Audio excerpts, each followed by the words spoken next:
ও আব্বা, আব্বা গো, তুমি কি মালা গো আব্বা। কেমনে বললো ভাই?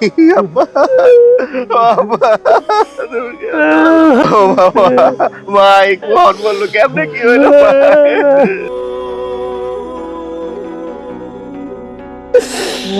বন্ধরে দুইয়া গেল রে।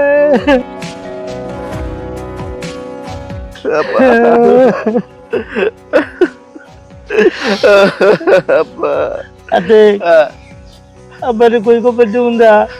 দেও তোমার ইন্দা একটা জায়গা আছে না, ইন্দা কবর দিলাম।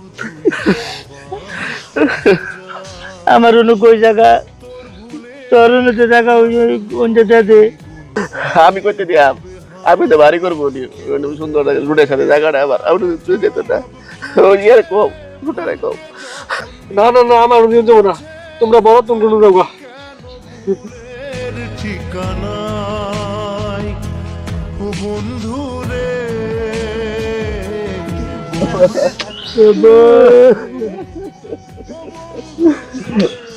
ভাই যাও আবার তো সেই উঠেন উঠেন, দামান কেমন ব্যবস্থা করলো কান্দারে গুলো হইবো। আইন আইন দেখেন যাও আবার চাষা দেখলাম, চাষার লগে আমার সহালো কথা হইলো, চাষার কেমনে কি হয়ে গেল, ভালো একটা দিব্যি লোক কেমনে মারা গেল। যাই হোক দামান কেমন ব্যবস্থা করতে হইব, তো কান্দারে গুলো তো হইব না। চলো তাহলে চলেন যে ব্যবস্থা করি তেমন কেমন।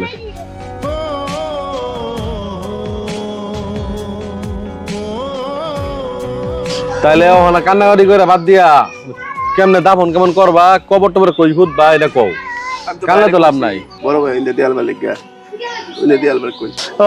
আমার তো কইছি ওই জঙ্গলের মধ্যে বাইরে কবর দিন লাগে, বাকি সম্পদ কম হয়ে গেছে, তখন পরিষ্কার জায়গা জন্য দে। কবর তো জঙ্গলে দে, হ্যাঁ আমার রাস্তার লগে জায়গাটা আমি কইছি বাড়ি করবো, আর তুমি কইতেছো ওইন্দা আব্বারে কবর দিবা লিগা।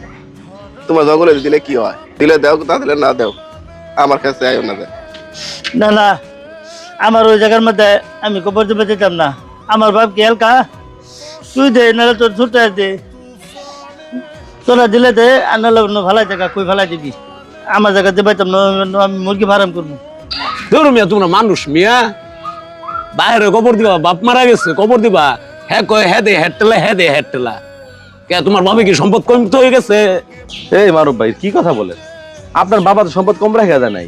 আর আদিক ভাই আপনার তো শহরে বাড়িঘর আছে, তারপরে আপনি এখানে বাবারে কবর দিবেন, জায়গা তো অনেক জায়গা রেখে গেছে। কি বলেন না বলেন, হ্যাঁ আপনাদের কাছ থেকে এইসব আশা করতে পারি না। আপনাদের মতো লোকের জন্য আজকে সমাজে বিশৃঙ্খলা তৈরি হইতেছে।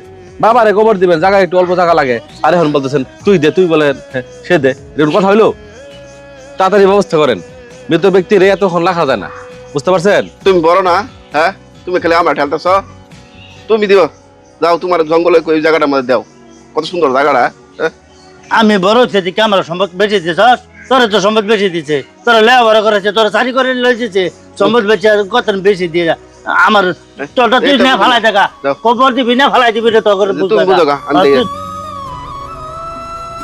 দেখুন মাতবর সাহেব, কিরম সন্তান, আজকে বাপ মারা গেছে, দুইটা ভাই দুই দিকে গেছে গা, অথচ মাটি দেওয়ার মতন জায়গা নাই। ওর বাপে কি সম্পদ কম তো হয়ে গেছে? সম্পদ হয়ে গেলে কি হবো, দুইটা অমানুষ, ছোট্টা তো ছোট্টা, ওটা বাদ দিয়ে দিলাম, তখন কি করুন যাবো? এলাকা তো একটা মান সম্মান আছে, লাস্ট তো বেশিক্ষণ রাখা যাবো না। আমার যে জায়গাটা আছে, গুরুস্থানটা পারিবারিক গুরুস্থান আছে, ওখানে দাফন করার ব্যবস্থা করি। চলেন তাহলে, কি করবো? অমানুষ সন্তান রেখে যাওয়ার থেকে নিঃসন্তান থাকা অনেক ভালো, বুঝতে পারছেন? আপনার সন্তানদের মধ্যে যদি দ্বীনি শিক্ষা না থাকে, তাহলে মৃত্যুর পর আপনার কবরের জায়গাটুকু দিতেও তারা দ্বিধাবোধ করবে।